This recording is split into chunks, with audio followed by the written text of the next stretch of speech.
The evening fog rolled thick across San Francisco Bay, wrapping the docks in its cold embrace as Mei Lin Chen clutched her small trunk of belongings. The salt air clung to her silk dress, the finest she owned, yet so out of place among the rough-clothed travelers pushing past. She stood perfectly still, a single flame of crimson and gold amid the crowd's dull colors, her heart pounding beneath layers of hope and terror. Before we jump back in, tell us where you're tuning in from. And if this story touches you, make sure you're subscribed, because tomorrow I've saved something extra special for you. 3 months of letters had led to this moment. 3 months of promises exchanged with a man she'd never met in a language still foreign to her fingers. And now, as the last steamship whistle cut through the mist, Mei Lin took her first step toward a new life, whispering a promise to herself that she would not look back. Not at the family that had disowned her, not at the life she was escaping, not even at the fading lights of the only city she'd known in America. Robert Callahan stood before the spotted mirror in his sparse bedroom, fingers tracing the jagged scar that ran from temple to jaw. 12 years since Gettysburg, and still the face that stared back remained a stranger's. He straightened his badge, Sheriff of Pinecrest, Montana, a title that had once meant something to him. Now it was just another weight to carry, alongside raising Lily and keeping the peace in a town split between old settlers and desperate newcomers. "Pa, you promised we'd be at the station early." Lily stood in the doorway, her dark hair neatly braided, clutching the letter they'd received last week. 8 years old, with eyes too serious for her age, she'd taken to collecting the delicate papers from San Francisco as if they were rare butterfly specimens. Robert suspected she remembered more of the words than he did. "Just finishing up, Lily girl." He forced a smile that didn't reach his eyes. This whole mail-order bride business had been Deputy Sam's idea. Sam, with his endless optimism and belief that what Pinecrest's widowed sheriff needed was a wife, what Lily needed was a mother, and what they both needed was someone to fill the hollow spaces Emma's death had left behind. Robert had resisted for months until Sam had shown him the advertisement in a San Francisco paper, Chinese women seeking American husbands. The idea had seemed preposterous until Sam pointed out the practicalities. These women are hard-working, respectful, and desperate to escape the conditions they're facing. Could be good for Lily to have someone who'll actually spend time with her, instead of you riding off at all hours. He'd written his first letter that evening, awkward and stiff. To his surprise, the reply came swiftly in careful, precise English. Mei Lin Chen, 24 years old, educated, the daughter of a merchant who had abandoned her when she refused an arranged marriage. Something in her words had reached past his defenses, not romance, but a certain steel beneath the courtesy, a determination that matched his own stubborn refusal to surrender to circumstances.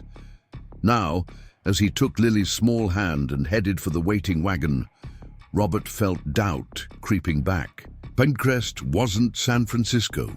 The town had barely accepted the Italian miners who'd arrived last year. How would they react to a Chinese woman as the sheriff's wife?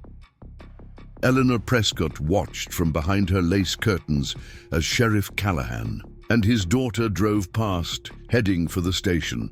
Her lips thinned to a disapproving line.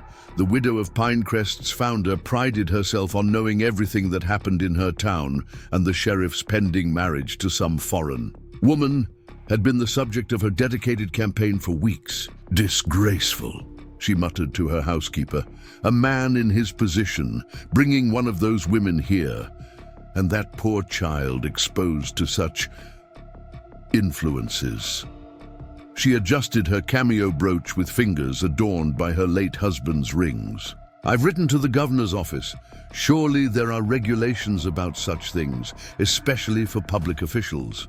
At the small station, Deputy Sam Wilson paced the wooden platform, his usual good humor tempered by nervous energy. When he spotted the sheriff's wagon, his face broke into a relieved grin. "Was afraid you'd changed your mind," he called out, as he helped Lily down. "Still might," Robert answered, his voice gruff. The early September air carried a hint of the winter to come, and his old leg wound ached with the promise of cold. "Train's late. Only 10 minutes. Eager to meet her, aren't you?" Sam's teasing earned him a glare. Lily broke the tension, tugging at her father's sleeve. "Pa, I practiced my greeting like you said. Do you think she'll like the flowers we picked?" She held up a small bouquet of late-blooming wildflowers, carefully wrapped in paper. Robert softened, kneeling awkwardly to meet his daughter's eye. "She'll love them, Lily. Remember, she's traveled a long way and everything will be new to her. She might be scared, just like you were when we moved here after your mama died." Lily nodded solemnly. "I'll be extra nice. I promise." The distant whistle announced the train's approach, and Robert straightened, adjusting his hat to shield the scar that still drew stares from strangers. The locomotive rounded the bend, belching steam and coal smoke as it pulled into the station. One by one, the few passengers disembarked. A drummer with his sample case, an elderly couple, a young man in a city suit. And then she appeared in the doorway, small and straight-backed, wearing a dress of deep red silk with gold embroidery that caught the autumn sunlight. Her black hair was pinned up beneath a modest hat, and she carried only one small trunk and a silk-wrapped bundle. When her eyes found Robert, they widened slightly, lingering for a brief moment on his scar before meeting his gaze directly. The platform suddenly fell silent. Even Sam, never at a loss for words, seemed struck dumb as Mei Lin Chen descended the steps with careful dignity. Robert felt rooted to the spot, acutely conscious of every eye watching them, of his scarred face, and rough hands, of the vast distance between the letters they'd exchanged and this moment of reality. It was Lily who broke the spell, stepping forward with her wildflowers extended. "Welcome to Pine Crest, Miss Chen. I'm Lily Callahan, and these are for you." Mei Lin's face transformed as she accepted the bouquet, revealing a smile of such gentle warmth that Robert felt something inside him shift. She bowed slightly to Lily. "Thank you, Miss Lily. Your flowers are more beautiful than any I have seen." Her English was precise, each word formed carefully, with only the slightest accent. Robert stepped forward, removing his hat. "Miss Chen, I'm Robert Callahan." The formality felt necessary, a shield against the whispers already starting around them. "Welcome to Montana." Her dark eyes studied him, revealing nothing. "Sheriff Callahan, thank you for meeting me." She glanced around, taking in the small station, the distant mountains, the curious onlookers. "Your town is very open." "Not much like San Francisco," Sam interjected, finally finding his voice. "Deputy Samuel Wilson, ma'am." "Friends, call me Sam. I'm the one who suggested the sheriff here write to you." A flicker of amusement crossed Mei Lin's features. "Then I must thank you, Deputy Wilson. Your suggestion has brought me to a most interesting place." She turned back to Robert, a question in her eyes. "The wagon's this way," he said, reaching for her trunk. "Town's about a mile from the station. We'll get you settled before dark." The ride back to Pinecrest passed in uncomfortable silence. Preparing and narrating this story took us a lot of time, so if you are enjoying it, subscribe to our channel. It means a lot to us. Now back to the story. Lily sat between them on the wagon seat, stealing glances at Mei Lin's exotic dress and jade hairpin. Robert kept his eyes on the road, his mind racing through all the ways this arrangement could go wrong. Mei Lin sat perfectly straight, her hands folded in her lap, taking in every detail of the landscape with careful attention. As they entered town, the usual afternoon bustle slowed as people paused to stare at the wagon and its unusual passenger. Robert felt his jaw tighten as heads turned and whispers followed them down Main Street. Outside the general store, A cluster of women fell silent as they passed, their expressions ranging from curiosity to open hostility. "That's Mrs. Prescott," Lily whispered to Mei Lin, pointing to a severe-looking woman in black. "She doesn't like anybody." "Lily," Robert admonished, but not before he caught the slight curve of Mei Lin's lips. "Your town seems very interested in newcomers," she observed quietly. Robert grimaced.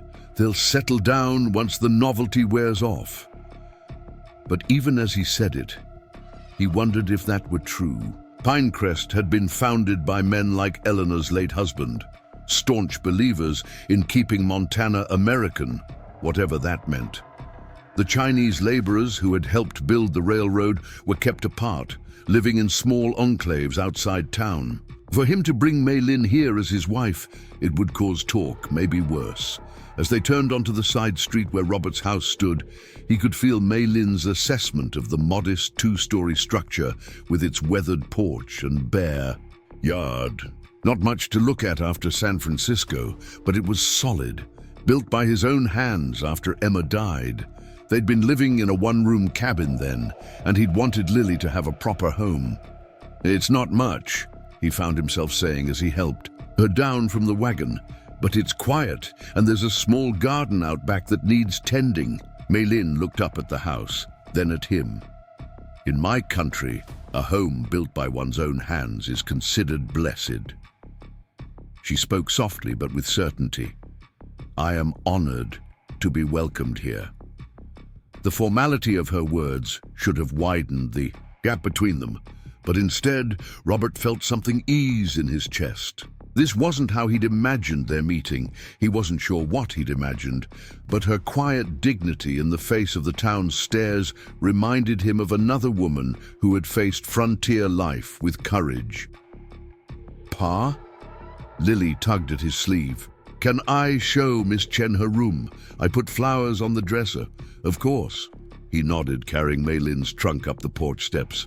"We'll have supper soon. Nothing fancy, I'm afraid. I'm not much of a cook." Mei Lin followed Lily inside, taking in the simple furnishings, the scrubbed floors, the effort at neatness that couldn't quite disguise a house too long without a woman's touch. "I would be pleased to prepare our evening meal if you permit," she said. "I brought spices from San Francisco that might make a simple dish more interesting." Before Robert could respond, a knock at the door drew his attention. Deputy Sam stood on the porch, his expression troubled. "Got a situation, Sheriff. Miners from the East Ridge came into town, had a few too many at the Silver Dollar. They're causing trouble at Jung's Laundry." Robert sighed, reaching for his hat and gun belt. "I'll be right there." He turned to Mei Lin, who had gone very still. "I'm sorry, this happens sometimes. Sam will stay with you and Lily until I get back." "The trouble," she said carefully. "It is at a Chinese business." Robert hesitated, then nodded. "Old man Zheng's been here 10 years. Usually stays out of trouble, but sometimes the miners drink, and remember they don't like foreigners." A flash of something, fear, anger, crossed her face. "I understand." She straightened her shoulders. "We will prepare the evening meal while you attend to your duties." As he headed for the door, Robert felt a twinge of shame. This wasn't the welcome he'd planned, but as sheriff, the town came first. Always had, since he'd pinned on the badge after Emma's death. He paused at the threshold. "Mei Lin, But what could he say? That he was sorry for bringing her to a place where her kind weren't welcome? That he'd failed her before they'd even begun? Her dark eyes met his, revealing nothing. "Go, Sheriff Callahan. We will be here when you return." As the door closed behind him, Mei Lin turned to find Lily watching her, the child's expression a mixture of worry and curiosity. Behind her, Deputy Sam shifted uncomfortably. "Does this happen often?" Mei Lin asked him quietly. Sam's honest face couldn't hide his discomfort. "More lately. Times are hard, and folks look for someone to blame." He glanced toward the door. "Rob will handle it. He always does." Mei Lin nodded, untying the silk bundle she had carried from the train. Then we shall make his homecoming pleasant. Come, Lily, will you show me the kitchen? As they moved about the unfamiliar space, Mei Lin tried to quiet the flutter of fear in her chest. She had known coming to Montana would be difficult. The letters that passed between San Francisco and Pinecrest had prepared her for a life different from anything she had known. But confronting the reality of being the only Chinese woman in a town that clearly viewed her people with suspicion, that was a test she had not fully anticipated. She had left China with her father at 16, escaping the turmoil that had claimed her mother and brothers. In San Francisco, she had found a community, work as a seamstress, a life that, while not easy, was at least familiar. Then her father had arranged a marriage to a man 3 times her age, a merchant with wandering hands and cruel eyes. Her refusal had cost her everything. Her father had disowned her, cast her from his home, declared her dead to the family. For months, she had survived on her sewing, living in a tiny room above Mrs. Zhang's shop. It was Mrs. Zhang who had shown her the newspaper advertisement.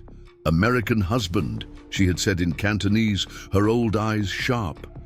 Better than Chinese husband who thinks he owns you. American men, they are rough, but they let women speak. The sheriff's letters had surprised her. Formal, yes, but honest. He wrote of his daughter, his work, his concern that Pinecrest might not welcome her as it should. He did not speak of love or beauty, only of respect and partnership. I cannot offer wealth or ease, he had written, only a home, honest work, and my word that you will be treated with dignity. Now, as she showed Lily how to slice vegetables in the Chinese style, Mei Lin wondered if she had made a terrible mistake. The stares at the station, the whispers in town, the trouble at the Chinese laundry, all spoke of a place far less welcoming than San Francisco's Chinatown. Miss Chen? Lily's voice broke into her thoughts. Are you sad? Mei Lin looked down at the child's serious face and felt her resolve strengthen. No, Lily, I am thinking there is much that is new here. Like what? The mountains, Mei Lin said, thinking quickly. They are much bigger than in San Francisco, and the sky, it goes on forever. In China, where I was born, the valleys are crowded with villages. One cannot see so far. Lily's eyes widened. China must be strange. All places are strange until they become home, Mei Lin replied, surprising herself with the truth of it. She had been a stranger in so many places now. First America, then her father's rejection, now Pinecrest. Always the outsider, always watching for the rules that would allow her to survive. Pa says home is where your people are, Lily said, carefully dropping vegetables into the pot as Mei Lin had shown her. Are we your people now? The question, so innocent and yet so profound, caught Mei Lin off guard. She looked at this solemn child with her careful braids and hopeful eyes. I hope we will become family to each other, she answered honestly. But that takes time, like growing a garden. Lily nodded sagely. Pa tried to grow tomatoes last summer, but they all died. He said he didn't have the right touch.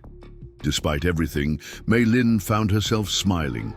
Perhaps next summer we will try together. I know some secrets for making plants happy. As they continued preparing the meal, Deputy Sam excused himself to check on the situation in town, promising to return. Mei Lin was grateful for the chance to be alone with Lily, to begin building whatever tenuous connection might be possible between them. By the time the back door opened 2 hours later, the kitchen was filled with the aroma of ginger, garlic, and slow-cooked beef. Robert entered, his face weary, a smudge of dirt on his cheek, his eyes immediately seeking out Lily. All settled? Mei Lin asked quietly, noting how he favored his left leg as he crossed to the wash basin. For now. He splashed water on his face, avoiding her gaze. No one hurt, just scared. Zheng's window got broken, but the miners will pay for it. He turned, finally meeting her eyes. I'm sorry your first day had to include that. Mei Lin recognized the shame beneath his words. You protected him. That speaks well of you as a sheriff. Robert dried his hands slowly. Wasn't always that way. When I first came here, I looked the other way sometimes.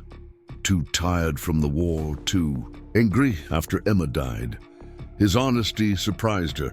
Took Lily asking why some folks got treated different to wake me up. Udaish, the confession hung between them, neither accusation nor excuse, simply truth. Mei Lin found herself respecting his candor. Children see clearly what adults have learned to overlook. His eyes softened as he looked at his daughter, setting plates on the table with careful concentration. She's got her mother's heart. Emma never could abide unfairness. Mei Lin nodded, accepting this mention of his late wife without jealousy. The dead deserved their place in memory.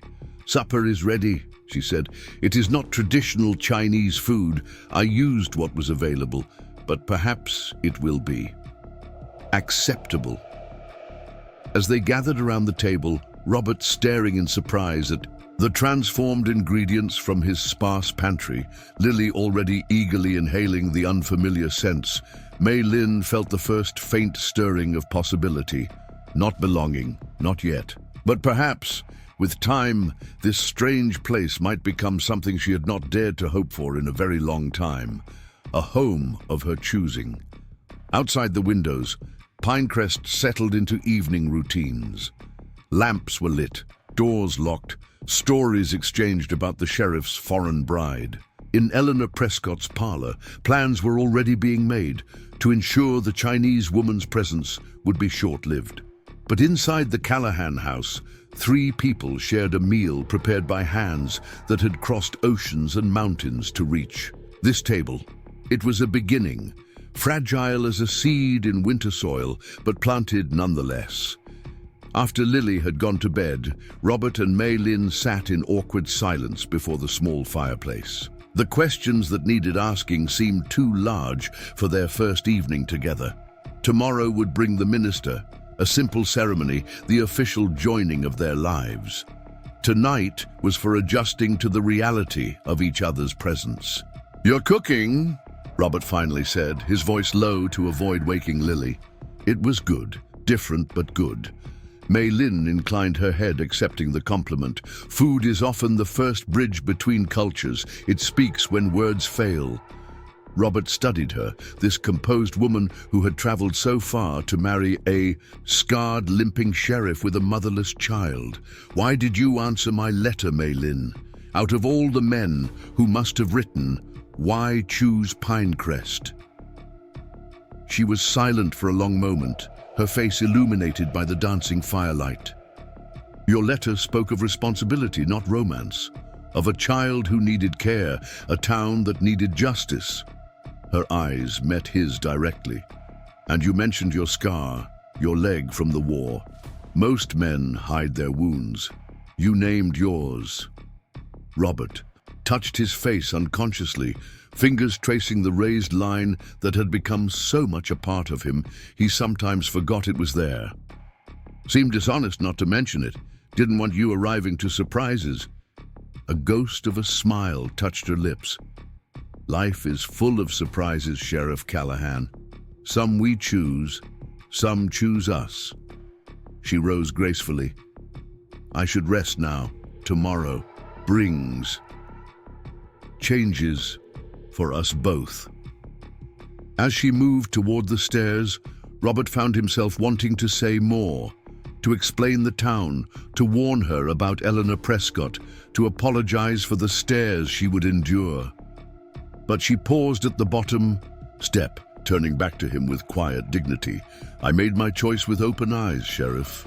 I do not expect perfection from Pinecrest or from you, only the chance to build something honest. She hesitated, then added softly, and perhaps, in time, the chance to belong.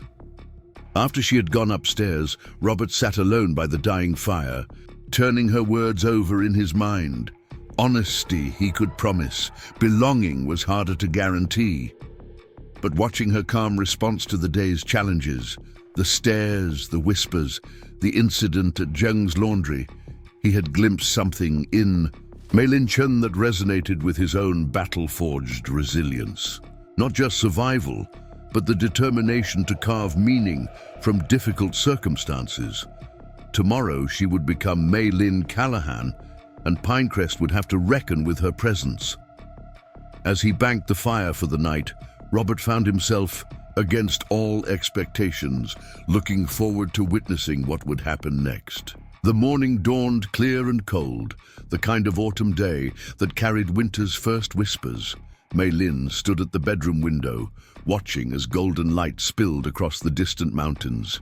She had slept little, her mind too full of the previous day's events, the stares that followed her through town, the subtle weight of disapproval that seemed to hang in the air. And yet, as she pinned her hair with practiced fingers, she felt a strange calm settle over her. Today would determine her path forward. She opened the small trunk that contained her few possessions. Beneath carefully folded clothes lay a silk-wrapped bundle, her mother's wedding dress, preserved through war, ocean crossing, and years of exile. The red silk was faded now, the gold embroidery dulled with age, but the phoenix and dragon patterns still danced across the fabric, symbols of balance and harmony. Mei Lin touched it gently, remembering her mother's hands, showing her each stitch, each symbol. "One day," she had said, "you will wear this when you join with a man of honor." Would the scarred sheriff prove to be such a man? His letters suggested integrity, but letters were merely words on paper. Yesterday she had seen his discomfort at the town's reaction to her, the shame in his eyes when called away to protect another Chinese resident. Yet he had gone without hesitation, had faced the trouble directly. That at least aligned with what he had written. A soft knock interrupted her thoughts. "Miss Chen," Lily's voice called through the door. "Pa says breakfast is ready, and Reverend Thomas will be here at 10. "Thank you, Lily. I will come down shortly." Mei Lin carefully rewrapped the wedding dress. There would be no elaborate ceremony today, no traditional tea serving or procession of gifts. Just words spoken before a minister, a legal binding witnessed by the deputy and perhaps a few others. The thought should have brought sadness, but instead Mei Lin found herself relieved. Her first marriage, the one her father had arranged, would have been a spectacle and a prison. This simple joining felt like a choice, however strange the circumstances. Downstairs, she found Robert at the stove, awkwardly turning flapjacks that were slightly too brown at the edges. Lily sat at the table, already dressed in her best pinafore, her expression a mixture of excitement and uncertainty. "Good morning," Mei Lin said, moving to take the spatula from Robert's hand. "May I assist?" He relinquished it with visible relief. "Never could get the hang of these. Emma used to say I could track an outlaw across 3 counties, but couldn't flip a flapjack to save my life." The casual mention of his late wife hung in the air for a moment before he cleared his throat. "Sleep well?" "Well enough, thank you." Mei Lin expertly salvaged the half-burned breakfast, adding a sprinkle of cinnamon from her small collection of spices. The domestic routine felt surreal against the backdrop of their circumstances. Strangers preparing to wed after a single day's acquaintance. As they ate, Robert studied her over the rim of his coffee cup.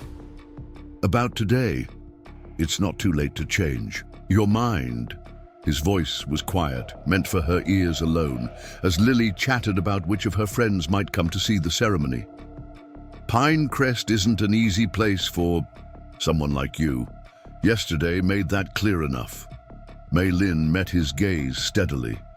"All places have their difficulties, Sheriff. In San Francisco, I was merely one of many, invisible except to those who wish to exploit my labor. Here I am, visible, perhaps too much so. but I am not without value." She glanced at Lily, who was carefully arranging her doll's dress for the occasion. There is purpose here that was lacking there. Robert's eyes followed hers to his daughter. "She needs someone, has since her mother died.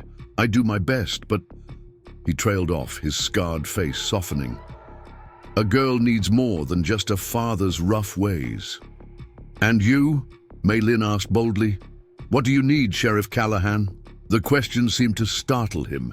His hands, calloused and strong, curled around his cup as if seeking anchor. "Peace, maybe, for Lily, for this town." He looked up, meeting her eyes directly. "I don't expect you to replace Emma. That wouldn't be fair to any of us. But a partnership built on mutual respect, that's something I can offer." Mei Lin nodded, understanding. No promises of love, no romantic illusions, only practical reality. "Then we are in agreement. I will be your wife in name and deed, help raise your daughter, and make this house a home." She hesitated, then added quietly, "In return, I ask only for protection and the chance to build a life of my own choosing." Something shifted in Robert's expression, respect perhaps, or relief at her pragmatism. "You have my word on that. No matter what happens in town, this house is your home now." Their agreement settled, they finished breakfast in companionable silence. As Mei Lin cleared the dishes, Robert disappeared upstairs, returning with a small wooden box. "This was Emma's," he said, placing it on the table. "Her wedding ring. If you'd prefer not to wear it, I understand." Mei Lin opened the box carefully. Inside lay a simple gold band, worn smooth with years of wear. This tangible connection to the woman who had come before her should have felt like an intrusion, but instead, Mei Lin recognized it as an offering, a thread of continuity in a life marked by disruption. "It would be an honor to wear your late wife's ring," she said softly, "to continue the care she began for your home and daughter." Relief washed over Robert's face. "Thank you. It seemed right somehow. Emma wasn't one for jealousy. She would have wanted Lily to have—" He stopped, the words caught in his throat. "A mother," Mei Lin finished for him. "I cannot replace her, but I can build my own place here." She closed the box gently. "We honor those who came before by living well in their absence." A knock at the door signaled Deputy Sam's arrival, his arms full of wildflowers. "Thought the house could use some brightening up," he announced cheerfully, nodding to Mei Lin. "Beautiful day for a wedding, Mom." "Every day that brings positive change is beautiful," she replied, accepting the flowers with a small smile. As Sam helped Robert move furniture to create space for the ceremony, Mei Lin arranged the flowers in various containers around the parlor. The simple act of preparing the house gave her hands purpose, while her mind worked through the magnitude of what she was about to do. Marriage to a stranger in a hostile town. It was either madness or the most courageous act of her life. Perhaps both. By 10 o'clock, the house was ready. Reverend Thomas arrived, a thin man with kind eyes who greeted Mei Lin with genuine warmth. "Sheriff Callahan explained your circumstances, Miss Chen. I want you to know that in God's house, all are welcome." His words, spoken without condescension, eased something tight in Mei Lin's chest. To her surprise, several townspeople filtered in behind the minister. Dr. Bennett and his wife, the blacksmith and his family, even old Mr. Zheng from the laundry, standing awkwardly by the door in his Sunday best. Each nodded respectfully to Mei Lin, their presence a silent counterweight to the disapproving whispers she had encountered yesterday. Just as the Reverend was preparing to begin, the door opened. One last time, a dignified older woman entered, her iron-gray hair pulled back severely, her black dress immaculate despite the dusty street outside. Eleanor Prescott surveyed the room with narrowed eyes, her gaze lingering on Mei Lin with undisguised assessment. "Mrs. Prescott," Robert acknowledged, his voice neutral but his stance subtly shifting to place himself between the woman and Mei Lin. "Didn't expect to see you here today." "A civic duty, Sheriff," she replied crisply. "As Founder's widow, I make it my business to witness all significant events in Pinecrest." Her smile didn't reach her eyes. "I wouldn't miss your wedding. Do for the world." The emphasis she placed on wedding carried clear disapproval, but before Robert could respond, Mei Lin stepped forward. "We are honored by your presence, Mrs. Prescott," she said, her English careful and precise. "Please take a seat near the front where you will have a clear view." Surprise flickered across the older woman's face at being directly addressed. She hesitated, then moved to the indicated chair, back straight as a ramrod. Robert shot Mei Lin an admiring glance, recognizing the subtle challenge in her courtesy. With everyone settled, Reverend Thomas opened his Bible. The ceremony was brief and unadorned. No music, no elaborate vows, just the ancient questions of intention and commitment. When asked if she would take Robert Callahan as her lawfully wedded husband, Mei Lin answered in a clear, steady voice that carried to every corner of the room. The gold band slid onto her finger, slightly loose, but warming quickly to her skin. "By the authority vested in me, I now pronounce you husband and wife," the Reverend concluded. "Sheriff, you may kiss your bride." A momentary awkwardness passed between them. They had discussed practical matters, living arrangements, expectations of partnership, but not this. Robert leaned forward hesitantly, placing the lightest of kisses on her cheek, a gesture of respect rather than passion. Mei Lin accepted it with a small nod, understanding its meaning. As the guests offered congratulations, Mei Lin felt Eleanor Prescott's eyes following her every movement. The older woman waited until most had departed before approaching, her voice pitched low for privacy. "My dear, I feel I should warn you, as one woman to another. Pinecrest is a traditional town with traditional values. Sheriff Callahan may have confused gratitude with more appropriate emotion after his tragic loss. Should you find yourself uncomfortable in your new position, my housekeeper recently departed. I could offer you a position more suited to your background." The insult was delivered with such perfect politeness that for a moment Mei Lin almost missed it. But the meaning was unmistakable. Eleanor Prescott was offering her a servant's position as an escape from her marriage, implying that was her proper place. Mei Lin met the older woman's gaze directly. "Your concern is noted, Mrs. Prescott. However, I believe the position of Sheriff Callahan's wife suits me perfectly. I look forward to becoming better acquainted with Pinecrest society under your experienced guidance." Eleanor's lips thinned at the subtle rebuke. "Indeed, well, I'm sure we'll be seeing much of each other, Mrs. Callahan." And she emphasized the title with faint mockery. Pinecrest is, after all, such a small town. After the last guest had departed, Robert closed the door with a sigh of relief. "You handled Eleanor Prescott better than most men in town," he observed, a hint of admiration in his voice. "She's been the power behind every decision here since her husband died. Such women exist in every society," Mei Lin replied, beginning to clear away the cups and plates left by well-wishers. "They guard what they believe is theirs. In time, she will either accept my presence or reveal her true intentions." "And if it's the latter?" Robert asked, watching her methodical movements. Mei Lin paused, her new wedding band catching the light. "Then we will face that challenge when it comes." She glanced at Lily, who was showing her doll the flowers Sam had brought. "For now, we have a family to build." The word hung between them. Family, larger than marriage, more complex than partnership. Robert nodded slowly, understanding the commitment she was making.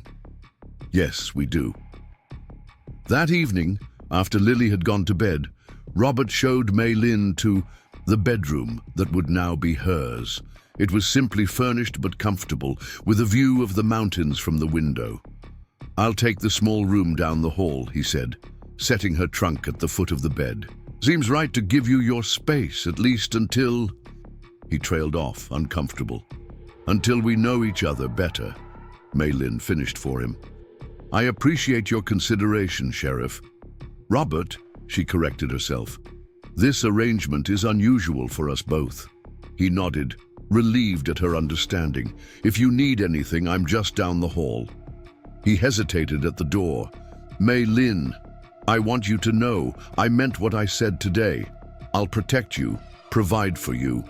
You have my word on that." "And you have mine," she replied softly. "I will care for your home and daughter as if they were my own."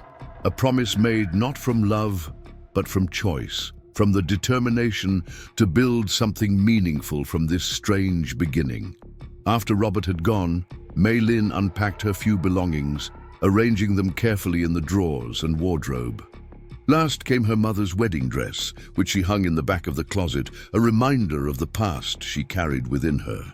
As she prepared for bed, she caught her reflection in the small mirror above the dresser. Mei Lin Callahan now, a name and identity she had never imagined for herself. She touched the gold band on her finger, warming to her skin as if it had always been there. Not a love match, but perhaps something equally valuable, a second chance for both of them. The next morning brought the first test of their new arrangement. Robert rose early for his sheriff's duties, moving quietly through the house as Mei Lin prepared breakfast. Their interactions were polite but uncertain, the formality of strangers still present despite the legal bonds now joining them. "I'll be late tonight," Robert said as he strapped on his gun belt. "Need to ride out to the Henderson place. There's been trouble with rustlers." Mei Lin nodded, handing him a cloth-wrapped package. "A midday meal," she explained at his questioning look. "The air is growing colder." He accepted it with surprise, as if unused to such consideration. "Thank you.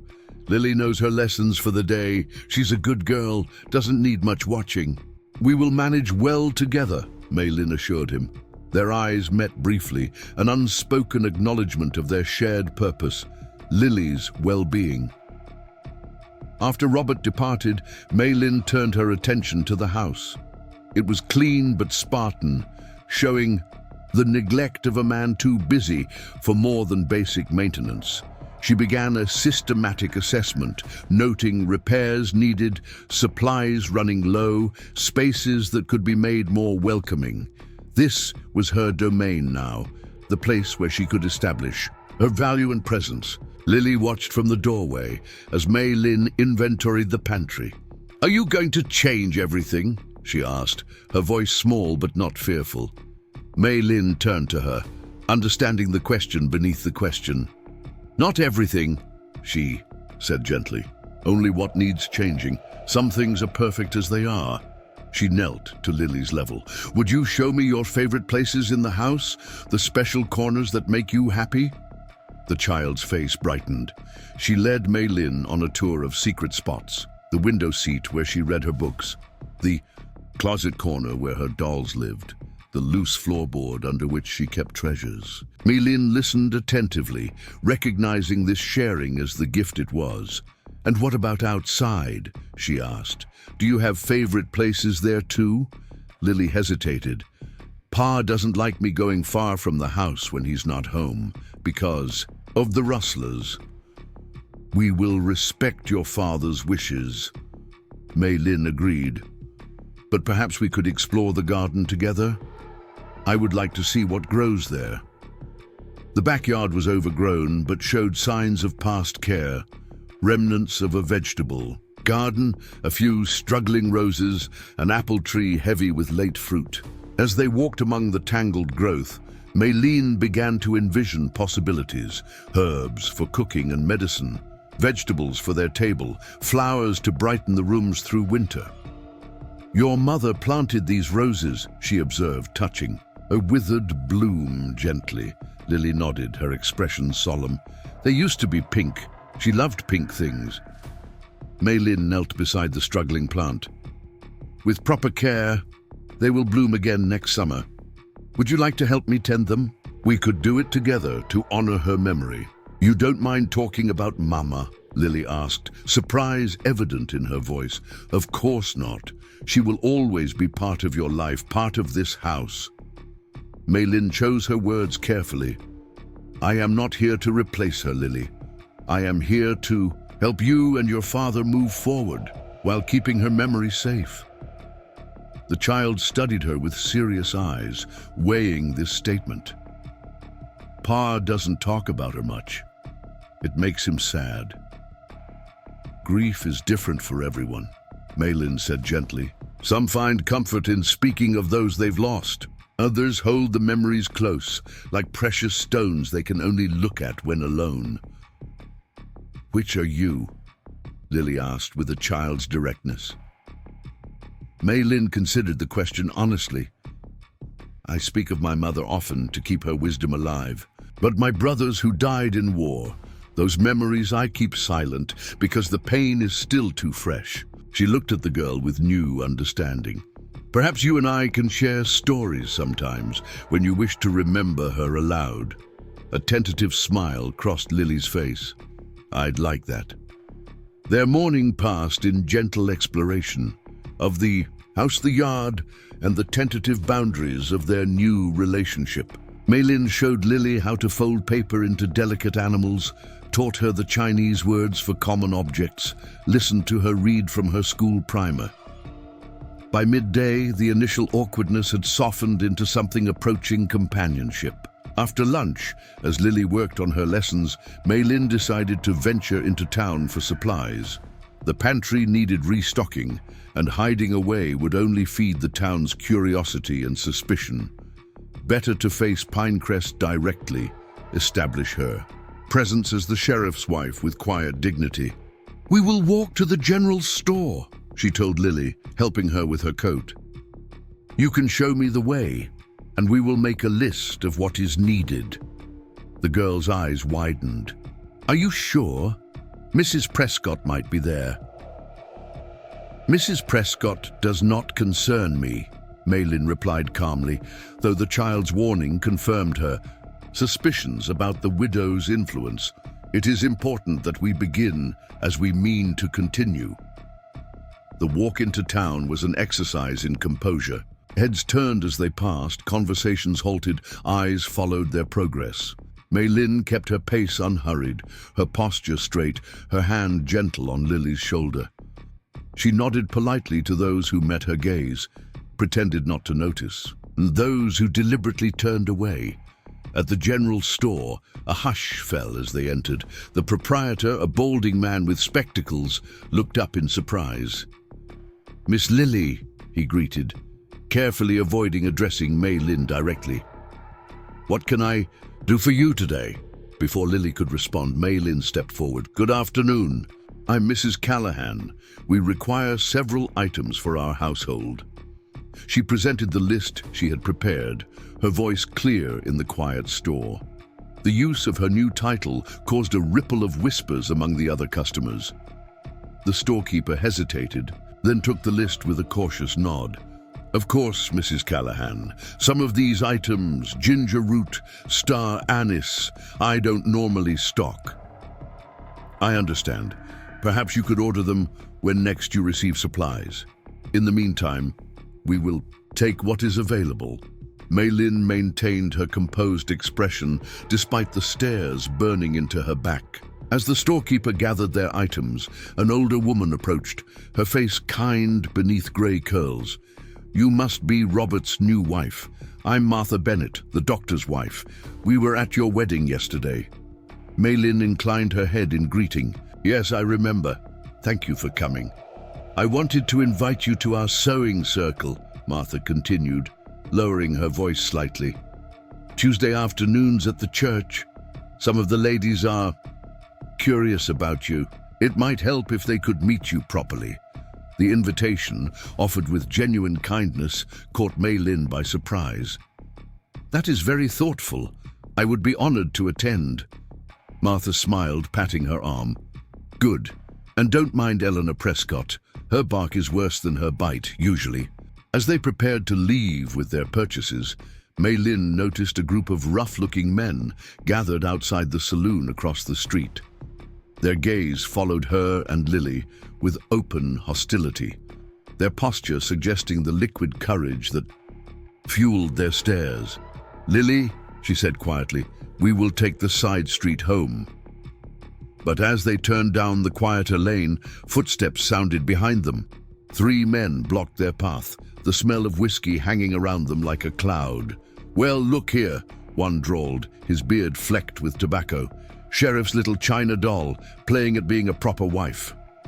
Mei Lin positioned herself between the men and Lily. "Please step aside, we are returning home." The tallest man stepped closer. "You don't belong here, and the sheriff's gone soft for letting you stay. This is a white man's town." "This is Sheriff Callahan's town," Mei Lin corrected, her voice steady despite her racing heart. "And I am Sheriff Callahan's wife." The third man spat on the ground near her feet. "Not for long. Eleanor Prescott's already sent telegrams to the territorial governor. Marriages like yours ain't legal in Montana." Mei Lin felt Lily trembling against her side, but kept her expression neutral. "The law will speak for itself. Now please allow us to pass." For a tense moment, it seemed the men might refuse. Then a new voice broke the standoff. "Everything all right here, Mrs. Callahan?" Deputy Sam appeared at the end of the alley, his hand resting casually on his gun belt. The men shuffled back, their bravado diminishing under official scrutiny. "Just having a friendly chat with the sheriff's new wife," the bearded one muttered. "Well, chat's over now," Sam replied pleasantly, though his eyes were hard. "Mrs. Callahan, may I escort you and Lily home?" "Thank you, Deputy Wilson. That would be most appreciated." Mei Lin took Lily's hand, guiding her past the scowling men with measured steps.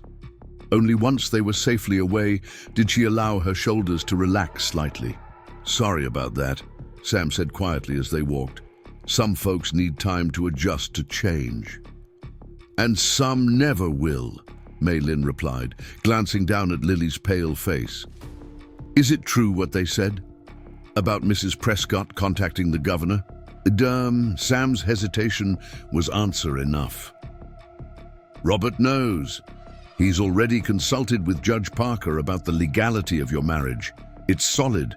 Treaty provisions with China specifically allow for such unions." "But the political pressure won't matter," Sam finished firmly. "Robert Callahan isn't a man who backs down when he's in the right." Mei Lin nodded, grateful for his loyalty, but unconvinced the matter would resolve so easily.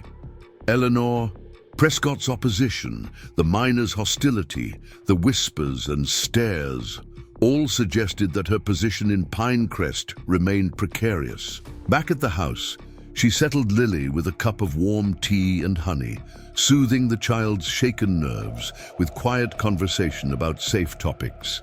The paper animals they had made that morning, the lessons she had completed, the apple tree that needed harvesting before the first frost. Only after Lily had calmed did Mei Lin allow herself to consider the full implications of the confrontation. If her marriage could be challenged, her legal protection would vanish. She would be vulnerable, not just to insults, but to deportation, perhaps even violence. The Chinese Exclusion Act had made her people unwelcome in America. Only specialized exceptions and treaty provisions offered any shield. She had known the risks when she answered Robert's letter, had weighed them against the desperate situation in San Francisco. But now, with Lily's well-being also in the balance, the stakes felt immeasurably higher. As dusk fell, Mei Lin made her decision. She would not retreat, would not give Eleanor Prescott or the hostile miners the satisfaction of driving her away. If Pinecrest was to be her home, she would stand her ground, not just for herself, but for the quiet child who had shown her treasured hiding places, for the scarred sheriff who had offered her a chance at a life of her own choosing.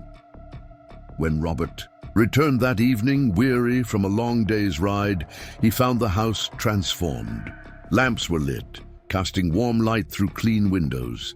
The scent of cooking filled the air. Lily sat at the table, carefully setting plates and utensils as Mei Lin had shown her. "Pa!" she cried, running to meet him. "We went to town today and made paper animals, and Mrs. Callahan taught me Chinese words." Robert's tired face softened as he lifted her into a hug. "Did she now? Sounds like you two had quite a day." His eyes met Mei Lin's over Lily's head, questioning. "A productive day," Mei Lin agreed, her calm expression revealing nothing of the confrontation in town. That conversation could wait until Lily was asleep. For now, there was a meal to share, a home to establish, a family to begin building. One careful step at a time. As they sat down to eat, Robert studied his new wife with quiet assessment. "This is nice," he said finally. Having dinner waiting, the house feeling like he trailed off, unable to find the right word. "Like a home," Mei Lin supplied. "That is what I hope to create here for all of us." Across the table, their eyes met in silent understanding. The road ahead would not be easy, but they had each made their choice. To face it together, bound not by love or passion, but by something perhaps more enduring, shared purpose, mutual respect, and the fragile, growing hope of belonging. October brought frost to Pinecrest, painting the mountains white each morning before the sun burned through. Inside the Callahan house, routines began to form like slow-growing roots, tentative but strengthening daily. Mei Lin rose before dawn to kindle the fire, prepare breakfast, and begin the day's work. Robert departed early for his duties, returning for midday meals when possible, his gratitude for hot food and clean clothes evident in small nods and quiet thanks. Lily flourished under Mei Lin's consistent attention. The child's serious nature remained, but laughter came more easily now, especially during their daily lessons. Mei Lin had discovered that Lily's education had been sporadic at best, a common challenge in frontier towns where qualified teachers were scarce and daily survival took precedence. "In China," Mei Lin explained one morning as they practiced, "writing letters, education is considered the highest virtue. My father insisted that I learn reading, writing, mathematics, and history, even though many believed such knowledge unnecessary for daughters." Lily looked up from her slate, chalk dust on her fingers. "Did you go to a school like ours?" "No. Private tutors came to our home. My brothers and I studied together until they joined the army." The memory brought a familiar ache. "But Mei," Lin pushed it aside, "your father tells me you are very clever. I believe you could learn much more than your current lessons offer." "Mrs. Miller at school says I ask too many questions," Lily admitted, a shadow crossing her face. "The other children laugh sometimes." "Curiosity is the beginning of wisdom," Mei Lin replied firmly. "Questions lead to answers, and answers lead to understanding." She hesitated, then added, "If you wish, we could expand your studies beyond your school requirements. Mathematics, literature, perhaps even some basic scientific principles." Lily's eyes widened. "Girls don't usually learn science." "Perhaps not in Pinecrest," Mei Lin acknowledged, "but the world is changing. Women in many places now attend universities, become doctors, write important books. Knowledge is a treasure no one can take from you." This conversation marked the beginning of their afternoon study sessions. Extra lessons conducted while bread rose or laundry dried, mathematics practiced while counting jars of preserved food, geography discussed while tracing maps by the firelight. Mei Lin discovered in Lily not just intelligence, but genuine curiosity, a mind eager for expansion beyond the narrow confines of frontier education. Robert noticed the changes in his daughter gradually, her vocabulary expanding, her questions becoming more complex, her confidence growing. One evening, As Lily proudly showed him a map she had drawn of Montana Territory, complete with major rivers and mountain ranges, he turned to Mei Lin with quiet admiration. "You've done more for her education in a month than the school managed in a year," he observed after Lily had gone to bed. "She's always been bright, but I never knew how to nurture it properly." Mei Lin accepted the compliment with a small nod. "She has a natural aptitude for learning. It simply needs direction." "Like her mother," Robert said softly, his eyes distant with memory. "Emma always had a book nearby, even when we were first homesteading, and every minute was filled with work." He cleared his throat. "I've been meaning to thank you. The house, Lily, everything is better since you came." The genuine gratitude in his voice warmed something inside Mei Lin that had been cold since her father's rejection. "I am finding my place here," she replied simply. It was true, at least within these walls. Outside was another matter entirely. Her weekly trips to town remained exercises in controlled dignity. The stares continued, though some had softened to curiosity rather than outright hostility. Martha Bennett's invitation to the sewing circle had proved both challenge and opportunity. Some of the women treated Mei Lin with polite distance, while others asked intrusive questions about Chinese customs and her unusual marriage. Yet a few, following Martha's example, showed genuine warmth. "Your needlework is exquisite," observed Mrs. Harper, the blacksmith's wife, examining a silk handkerchief Mei Lin had embroidered with mountain wildflowers.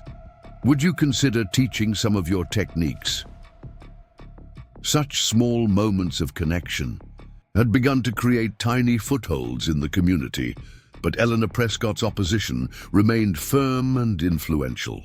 The widow had not given up her campaign against the marriage, and whispers of her correspondence with territorial officials circulated through town like autumn leaves on the wind. Robert said little about these developments, answering Mei Lin's careful questions with reassurances that legal challenges would come to nothing.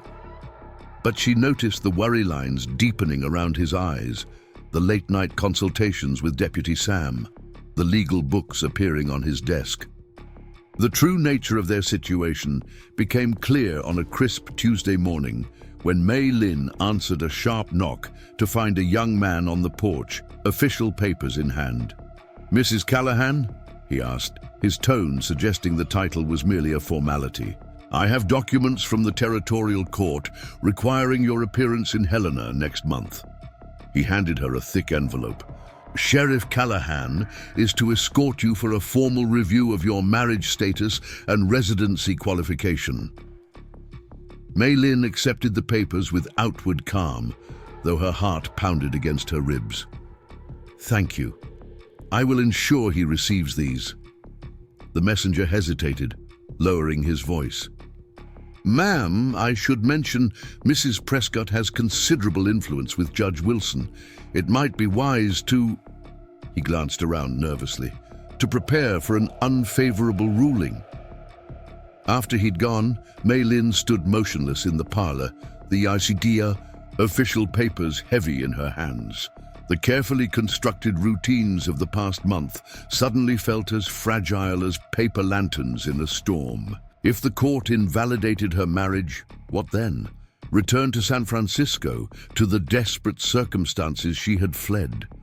Seek refuge in one of the Chinese enclaves scattered throughout the territory, places even more isolated and vulnerable than Pinecrest. She was still standing there when Robert returned for his midday meal, his expression darkening at the sight of the envelope in her hands. "When were you going to tell me?" she asked quietly. "About the court summons?" Robert sighed heavily, removing his hat and gun belt. "I'd hoped to resolve it without involving you. Sam's brother practices law in Helena. He's been helping me prepare a defense." He gestured to the kitchen table. "We should sit. This requires explanation."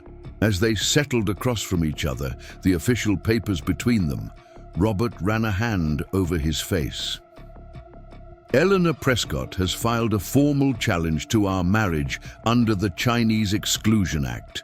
She claims our union circumvents immigration restrictions and should be declared invalid. And is she correct? Mei Lin's voice remained steady, despite the cold fear spreading through her. Legally speaking, no, Robert said firmly. The original treaty with China includes specific provisions for legitimate marriages, but the law is being interpreted more strictly these days, and judges have considerable discretion. He met her eyes directly. I won't lie to you, Mei Lin. This won't be easy. They'll question everything, your background, your reasons for coming here, the authenticity of our marriage. The authenticity, she repeated softly. The phrase hung between them, acknowledging what both knew, but neither had spoken aloud. Theirs was a marriage of convenience, an arrangement born of mutual need rather than affection. In the eyes of the law, such distinctions might prove crucial. They'll want proof of a genuine marriage, Robert continued, his discomfort evident. Letters, personal items, witnesses to our domestic happiness. Understanding dawned. They will expect evidence that we are truly husband and wife, in every sense. Robert's scarred face flushed slightly. Yes, the separate bedrooms would be problematic if discovered. The practical implications settled over Mei Lin like a heavy blanket. Their careful arrangement of separate spaces, the respectful distance maintained despite legal bonds, the partnership built on pragmatism rather than passion, all would be scrutinized, questioned, potentially used against them. What do you propose? She asked, her voice carefully neutral. Robert hesitated, obviously struggling with the situation. We have several weeks before the hearing. We could make changes to our living arrangements, be seen more together in town, create the appearance of a traditional marriage. Appearances, Mei Lin echoed, something indefinable tightening in her chest. Yes, those matter greatly in legal proceedings, as they do in Pinecrest. I know this isn't what you agreed to, Robert said quietly. You fulfilled your part of our arrangement perfectly, caring for Lily, managing the house. I never intended to ask more of you. Mei Lin studied him across the table. This man who had offered her sanctuary and purpose, who had kept his promises of respect and protection. Their marriage might have begun as a practical solution to mutual problems, but something else had grown alongside it. Trust, built slowly through daily interactions and shared concerns. What happens to Lily if the court rules against us? She asked finally. Pain flashed across Robert's face. She's grown attached to you. If you were forced to leave, it would be another loss in a life already marked by loss. Mei Lin finished softly. She straightened her shoulders, decision forming. Then we must ensure that does not happen. I will move my belongings to your bedroom today. We will begin attending Sunday services together. Perhaps we should also host a small dinner for those who have shown friendship. Dr. and Mrs. Bennett, Deputy Sam, the Harpers. Robert looked startled at her decisiveness. You're willing to do all that? I made a commitment when I accepted your ring, Mei Lin replied simply. The terms may be changing, but my word remains.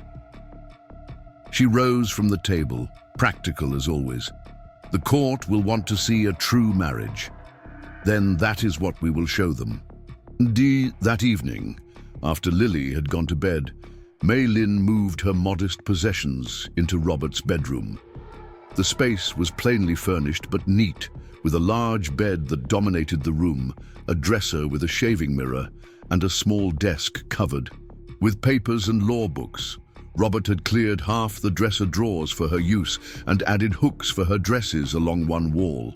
As she arranged her things, painfully aware of his awkward presence in the doorway, Mei Lin fought to maintain her composed demeanor. In San Francisco, she had lived in constant fear of unwanted advances. her beauty both asset and liability in a place where Chinese women were few and frequently exploited. Yet now, preparing to share quarters with her legal husband, she felt oddly safe. Robert had never once looked at her with anything but respect. "I can sleep in the chair," he offered, gesturing to a worn armchair in the corner. "You should take the bed." "That would defeat the purpose," Mei Lin reminded him gently. "If someone were to visit unexpectedly, Martha Bennett bringing a pie, or Deputy Sam with news, separate sleeping arrangements would raise questions." She smoothed the quilt with steady hands. "The bed is large enough for both of us, while maintaining proper distance." Robert's discomfort was evident, but he nodded in agreement. "I'll give you privacy to prepare for the night." Later, as they lay side by side in the darkness, careful inches between them, Mei Lin found herself oddly comforted by his solid presence. The steady rhythm of his breathing, the faint scent of soap and leather that seemed to follow him everywhere, the warmth radiating from his body, all created a strange sense of security she had not anticipated. "Mei Lin," he said softly into the darkness, "I want you to know that whatever happens in Helena, I'll make sure you're protected. If the court rules against us, I have funds set aside.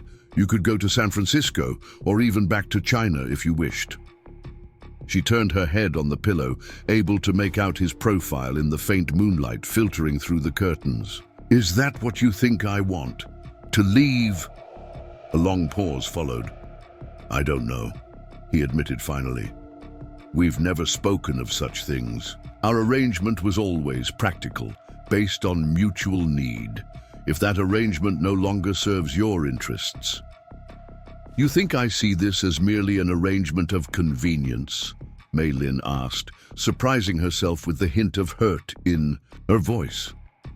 "After these weeks of building a home, teaching Lily, facing Pinecrest's judgment together?" Robert shifted slightly, turning toward her. "I don't presume to know your heart, Mei Lin. You've fulfilled every promise made, shown kindness to my daughter, brought life back to this house. But that doesn't mean you chose this life freely, without pressure of circumstance." The honesty in his words touched her. How strange, she thought, that this scarred, reserved man should understand so clearly what many never grasped, that choices made under duress were not truly choices at all. "I left my father's house because I refused to be sold into marriage with a cruel man," she said quietly. "I came to Pinecrest because your letters spoke of respect and partnership, not ownership. The circumstances were difficult, yes, but the choice was mine." She hesitated, then added softly, "And I would make it again." In the dim light, she saw something shift in his expression. Surprise, perhaps, or a cautious hope. "Even knowing what you know now, the town's hostility, Eleanor Prescott's interference, this legal challenge." "Especially knowing those things," Mei Lin replied. "Difficulties reveal true character, Sheriff Callahan. Yours has proven worthy of my trust." A long silence followed, filled with unspoken thoughts. Finally, Robert's hand moved across the quilt, finding hers in the darkness. His fingers were calloused from work, warm against her skin as they gently closed around hers. "Thank you," he said simply. The gesture, more intimate than any they had shared before, spoke volumes. Gratitude, respect, perhaps the beginnings of something deeper neither was ready to name. They fell asleep that way, hands joined across the careful space between them, a fragile bridge built of shared purpose and growing trust. The following Sunday, Pinecrest's small church fell silent as Sheriff Callahan entered with his Chinese wife and daughter. Mei Lin had dressed carefully in her best blue dress, modified to reflect Western styles, while maintaining elements of her heritage in the embroidered collar and cuffs. Lily walked between them, her hand firmly in Mei Lin's, radiating pride in her family's united presence. Reverend Thomas welcomed them warmly, but not all reactions were so charitable. Eleanor Prescott's pinched expression spoke volumes, and several families shifted uncomfortable in their pews. Yet others nodded in greeting, making room for the family to join them. "Mrs. Callahan," Martha Bennett whispered as they settled into a pew. "We're so pleased you could join us today. Lily looks positively radiant." The service passed in a blur of unfamiliar rituals. Mei Lin had attended a missionary church occasionally in San Francisco, but Pinecrest's Protestant services were different, less formal, more community-focused. She followed Robert's lead, standing and sitting at appropriate moments, her mind absorbing the Reverend's words about acceptance and God's universal love with careful attention. Today's reading reminds us that in God's eyes, all are welcome at his table, Reverend Thomas proclaimed, his gaze sweeping meaningfully across the congregation. Not as strangers or foreigners, but as members of his household. The message seemed pointed, perhaps deliberately so. Mei Lin noticed several parishioners shifting uncomfortably, while others nodded in agreement. Robert's hand found hers again, a public declaration of unity that did not go unnoticed. After the service, as congregants gathered outside to socialize, Mei Lin faced the community's scrutiny head-on. Some avoided them entirely, hurrying to their wagons with backward glances. Others approached cautiously, offering polite, if reserved, greetings. A few, like the Bennetts and Harpers, engaged warmly, including Mei Lin in their conversations with deliberate normalcy. "We'd be honored if you'd join us for Sunday dinner next week," Mrs. Harper offered. "My Thomas has been wanting to hear more about those Chinese herbs you mentioned at the sewing circle. He thinks they might help with his rheumatism." Such small gestures of acceptance meant more than Mei Lin could express. She accepted graciously, aware of Eleanor Prescott watching from nearby, her disapproval radiating like heat from a stove. The widow approached as the crowd began to disperse, her black dress and severe expression creating an almost palpable chill. "Sheriff, Mrs. Callahan," she acknowledged, her tone making the courtesy meaningless. "I trust you're prepared for your journey to Helena. The territorial court doesn't look kindly on those who waste its time." "We're well prepared, Eleanor," Robert replied evenly. "Judge Parker has already provided a written statement supporting the legality of our marriage." Something flashed in the older woman's eyes, surprise perhaps or irritation at this unexpected obstacle. "Judge Parker is merely one opinion. The territorial court will consider broader implications."